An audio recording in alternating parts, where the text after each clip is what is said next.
Good morning बच्चों।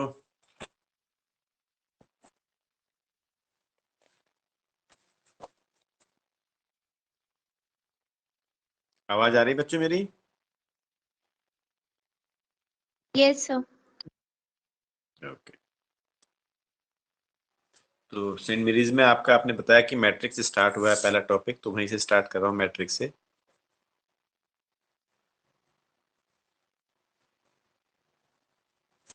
Matrix में क्या होता है बच्चों, आपके पास अगर नंबर्स हैं, 6 नंबर्स हैं आपके पास, तो 6 को आप ऐसे ब्रेक कर सकते हो 2 इंटू 3। अगर मैं आपको बोलूँ मेरे पास 2 इंटू 3 नंबर्स हैं या 3 इंटू 2 नंबर्स हैं, आपके पास 8 नंबर्स होते, तो आप बोलते कि आपका 8 नंबर की जगह आप बोलते हो कि मेरे पास 4 इंटू 2 नंबर्स हैं या 2 इंटू 4 नंबर्स हैं। इन नंबर्स को हमने अरेंज करना होता है रेक्टेंगुलर फॉर्म में।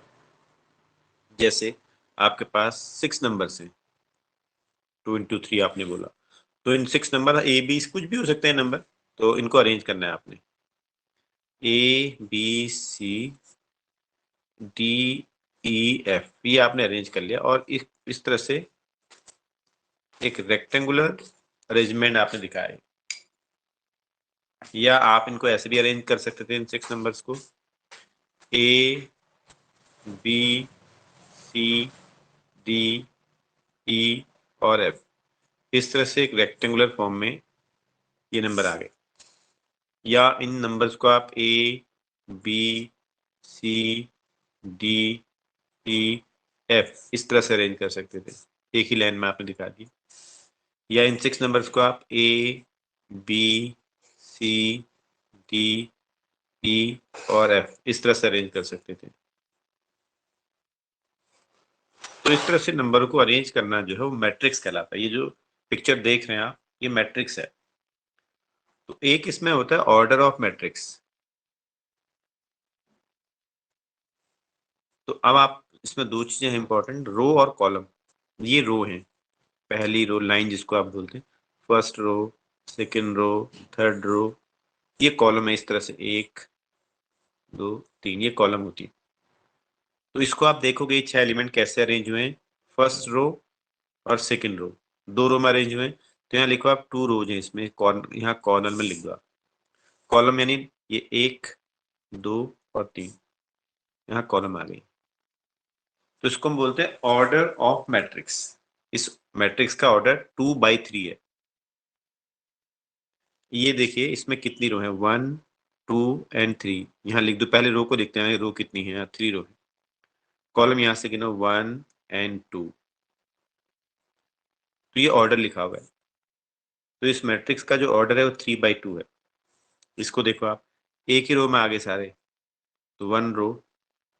कॉलम कितनी है, 1 2 3 4 5 6। इसको देखो, रो देखो 1 2 3 4 5 6 रोज हैं, एक ही कॉलम में सारे आ गए। तो मेरे पास 6 एलिमेंट्स अगर थे, तो 6 एलिमेंट्स को मैंने डिफरेंट डिफरेंट फॉर्म में रिप्रेजेंट कर दिया।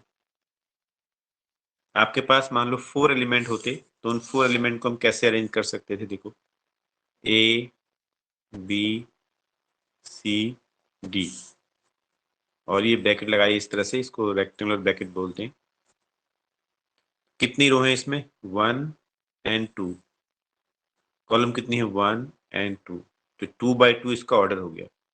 इनको मल्टीप्लाई करोगे तो एलिमेंट का भी पता लग जाता है। या इन 4 एलिमेंट्स को आप ए बी, कोई कॉमा नहीं लगाते हैं बीच में, थोड़ा गैप, इक्वल गैप देके लिख देते हैं एलिमेंट्स को। तो ये आपने इन 4 एलिमेंट को इस तरह से भी रिप्रेजेंट कर दिया। और इन 4 एलिमेंट को आप A B C and D इस तरह से भी डिनोट कर सकते थे। इसका ऑर्डर देखोगे 1, एक ही रो में है, कॉलम 1 2 3 4, तो 1/4 में ये अरेंज हो गया। ये देखोगे 1 2 3 4, 4 रोज, पहले रोज काउंट करते हैं, देन कॉलम 4/1 में अरेंज हो गया। तो अब आपके पास अगर इस तरह से कोई मैट्रिक्स लिखा हुआ है, जैसे 3 1 2 6 3 1 2 4 6। इसका ऑर्डर बता सकते हैं आप? इसका ऑर्डर क्या है बच्चों?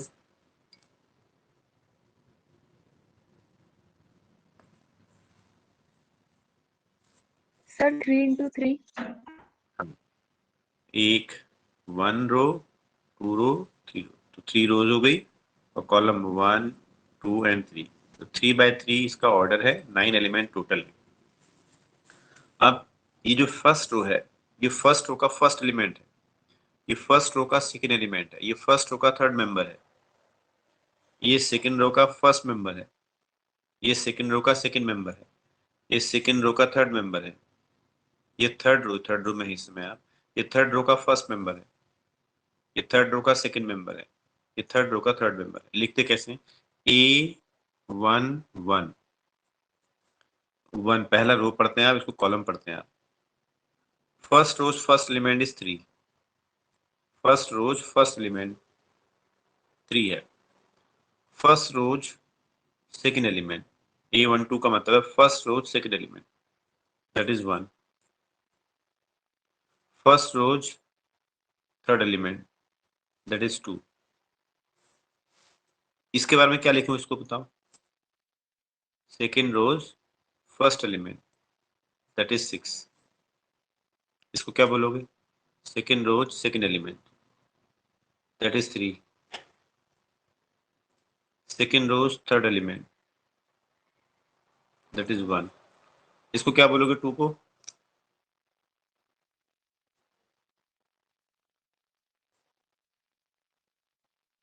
Third row's first element. ये तीसरी रो में आ गया ना। अब ये फर्स्ट रो थी, ये सेकंड रो थी, ये थर्ड रो थी। अब थर्ड रो में, तो थर्ड रो में आप पहले एलिमेंट को देख रहे हैं, ये दूसरी को देख रहे हैं, तीसरी को देख रहे हैं, तो इसको बोलते हैं first row's first element, sorry third row's first element, that is 2। Third row's second element, that is 4। Third row's third element, that is 6।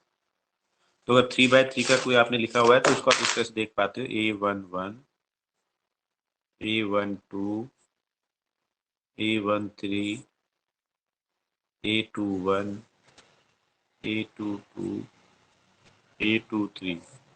अब थर्ड में आओगे तो बोलोगे A31। ये तीसरे में आप चले, तीसरे में आपने पहला एलिमेंट लिखा है, ये तीसरी का दूसरा एलिमेंट है, third row's second element, third row's third element, ये आ गया। अगर आपको 2/2 का लिखना है तो A11 first row's first element, first row's second element, फिर सेकंड रो में आ गया second row's first element, second row's second element, ये 2/2 का मेंशन कर दिया।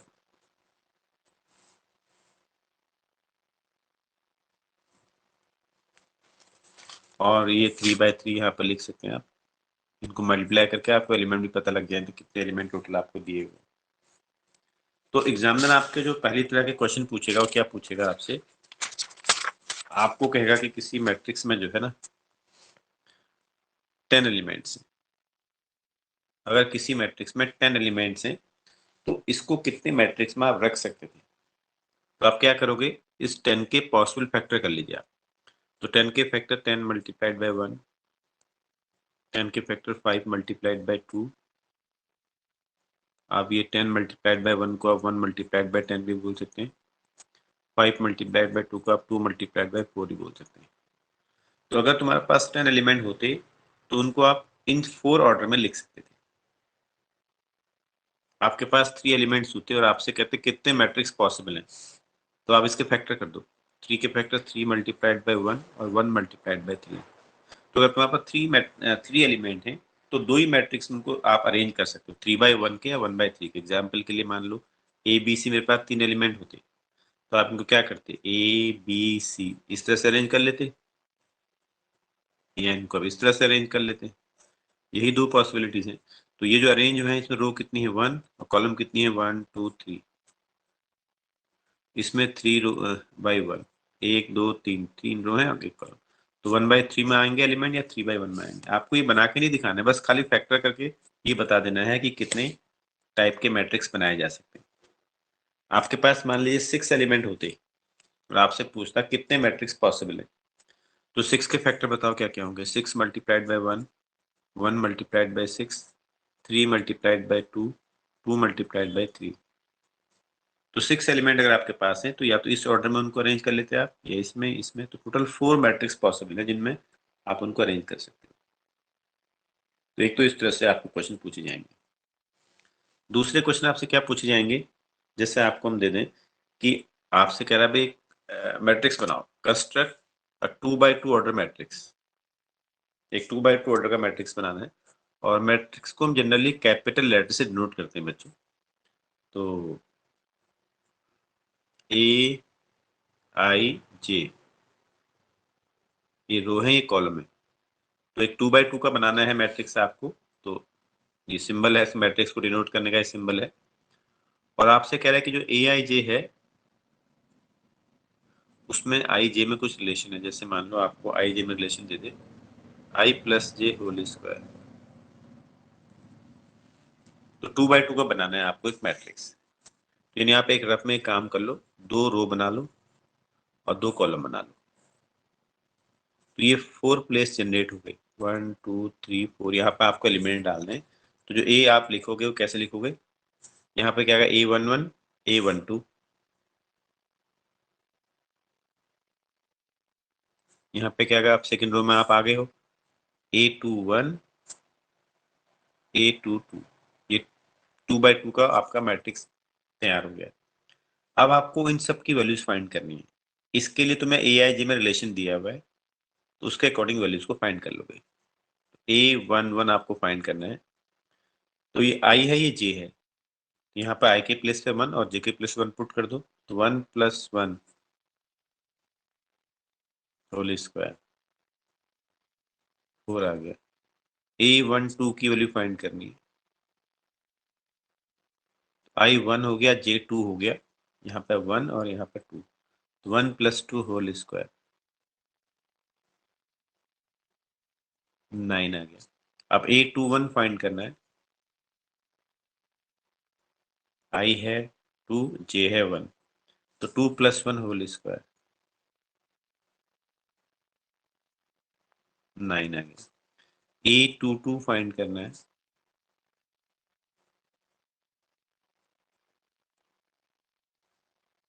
ये आ गया 2 + 2 4, 4 का स्क्वायर कितना होता है 16। तो यहाँ रख दो इन सारी वैल्यूज को, तो A मेरे पास आ गया 4 9, बीच में कॉमा नहीं लगाना है, बस एक डेफिनेट साइज का कैप देना है।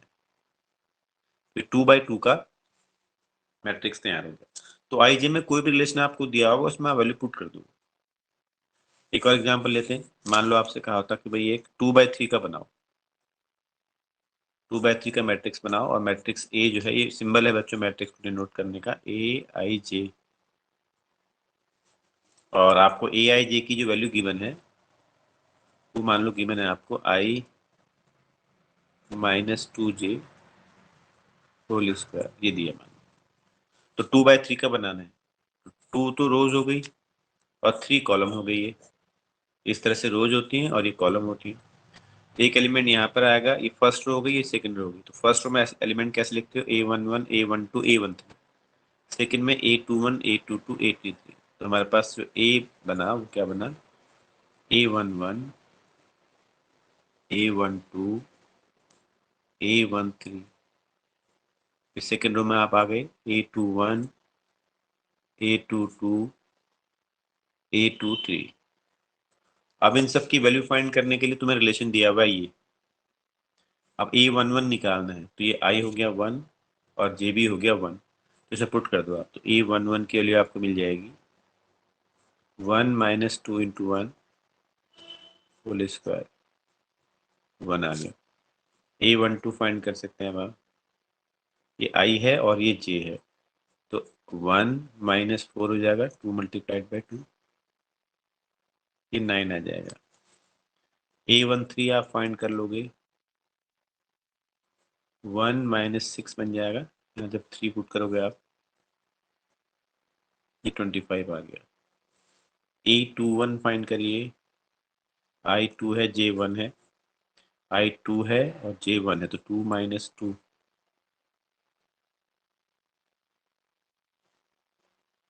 0 आ गया। A22 फाइंड करिए, I है 2 J भी है 2, तो 2 - 4 होल स्क्वायर 4 आ गया। 8 2 3 फाइंड करिए, ये आ गया। अब इन सारी वैल्यूज के आप पुट कर दो तो आपका आंसर आपको मिल गया 1 9 25 और सॉरी 1925 0 4 और 16। ये आपका मैट्रिक्स कंप्लीट हो गया।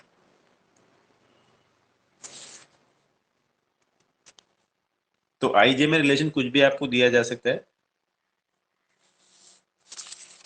और देखते हैं, जैसे मान लो आपसे कहते हैं कि construct a matrix of 3/2 order such that A is equal to Aij and Aij is I minus 2j mod। तो आपको 3/2 का बनाना है। 1 2 3, 3 रोज हो गई, कॉलम कितनी है 2, ये आ गई। तो ये पहली रो, ये दूसरी रो, ये तीसरी रो। पहली रो में क्या लिखो A11 A12।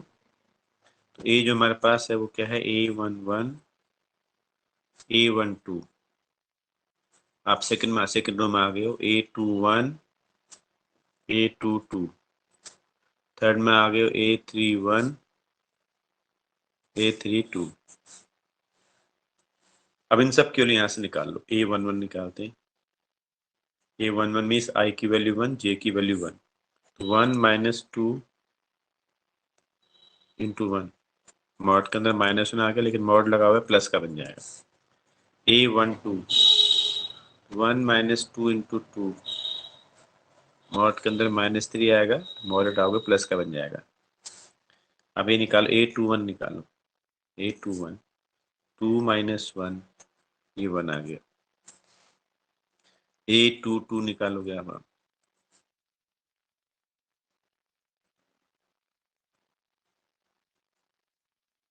इस तरह से सब निकाल लोगे आप। A31 A32 सारी वैल्यूज आ जाएंगी, यहाँ फिट कर दोगे, आपका आंसर आ जाएगा। क्लियर है बात? Yes sir. अब अगली बात आपको पूछी जाएगी कि दो मैट्रिक्स इक्वल कब होंगे। Equality of two matrix. दो इक्वल मैट्रिक्स तभी कहलाएंगे जब उनका ऑर्डर सेम हो। पहली बात, ये दो मैट्रिक्स हैं, अगर मैंने बीच में इक्वल का साइन लगा दिया तो ये तभी पॉसिबल है जब दोनों का ऑर्डर सेम हो। ये 2/2 का है और ये भी 2/2 का है, पहली शर्त। दूसरी शर्त यह है कि जो एलिमेंट है, इसका पहला एलिमेंट इसका पहला एलिमेंट सेम होना चाहिए, इसका दूसरा सेम होना चाहिए, तो इक्वल मैट्रिक्स कहलाएंगे। जैसे ए है मेरे पास 0 1 2 3, ऐसे लिख दिया मैंने। और बी मेरे पास है 1 0 1 2 2। तो यहाँ बोल देंगे कि ए और बी इक्वल मैट्रिक्स है, दोनों का ऑर्डर सेम है और करॉस्पोंडिंग एलिमेंट भी सेम है। 0 और 1 थे, यहाँ भी 0 और 1 है, 2 2 थे, यहाँ भी 2। तो हम बोलेंगे ए और बी इक्वल है। तो दो मैट्रिक्स इक्वल होने के लिए उनका ऑर्डर सेम होना चाहिए, करॉस्पोंडिंग एलिमेंट सेम होना चाहिए। तो अब एग्जामिनर आपसे ऐसे क्वेश्चन पूछ लेगा,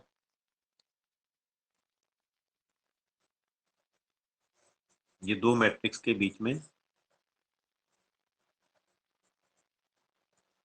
ये लिखा है, कह रहा है find the value of x y z and t। अब क्योंकि दोनों का ऑर्डर सेम है, ये भी 2/2 का है, ये भी 2/2 का है, इक्वल कब होगा जब करॉस्पोंडिंग एलिमेंट इक्वल होंगे, यानी x3 के बराबर होगा, y2 के बराबर होगा, z1 के बराबर होगा और t4 के बराबर होगा, तभी आपस में क्या होंगे इक्वल। तो आपसे कहा था find the value of x y z t।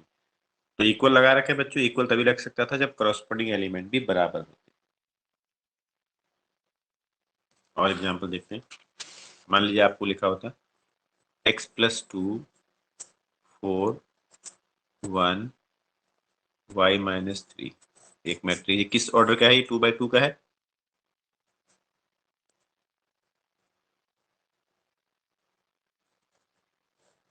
ये देखिए, तो कह रहा है x और y की वैल्यू बताओ। सबसे पहले देखो दोनों का ऑर्डर सेम है, दोनों 2/2 के। दूसरी बात क्या होनी चाहिए? करॉस्पोंडिंग एलिमेंट इक्वल होनी चाहिए, x + 2 4 के बराबर होना चाहिए। x2 आ गया। सेकेंड एलिमेंट के बराबर है, ठीक है। ये इसके बराबर है। अब y माइनस 3 8 के बराबर होना चाहिए। y कितना आ गया? 11 आ गया। तो आपसे x और y पूछा था, आपको x और y की वैल्यू मिल गई। क्लियर है बात? Yes, sir.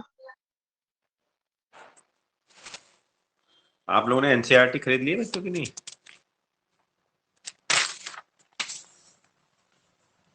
ट्वेल्थ की No, एनसीईआरटी sir. खरीद ली है? अभी नहीं खरीदी है। तो चलिए आज मैं आपको इतना, जिनके पास एनसीईआरटी नहीं है मैं अभी क्वेश्चन डाल दे रहा हूँ ग्रुप में, उनको आप सॉल्व करके ग्रुप में पोस्ट कर दीजिए। मैं अभी जो है एक क्वेश्चन डाल रहा हूँ एनसीईआरटी पहले एक्सरसाइज के, ग्रुप में डाल देता हूँ, उनको सॉल्व करिए आप, ठीक है। और रिकॉर्ड हो रही है, रिकॉर्डेड सेक्शन में जाओगे तो शाम को आपको रिकॉर्डेड सेक्शन मिल जाएगा जो भी आज पढ़ा है। और ये टेम्परेरी टाइम है बच्चों, बाकी फिर आपका टाइम ओपन होगा जब क्लासेस रेगुलर शुरू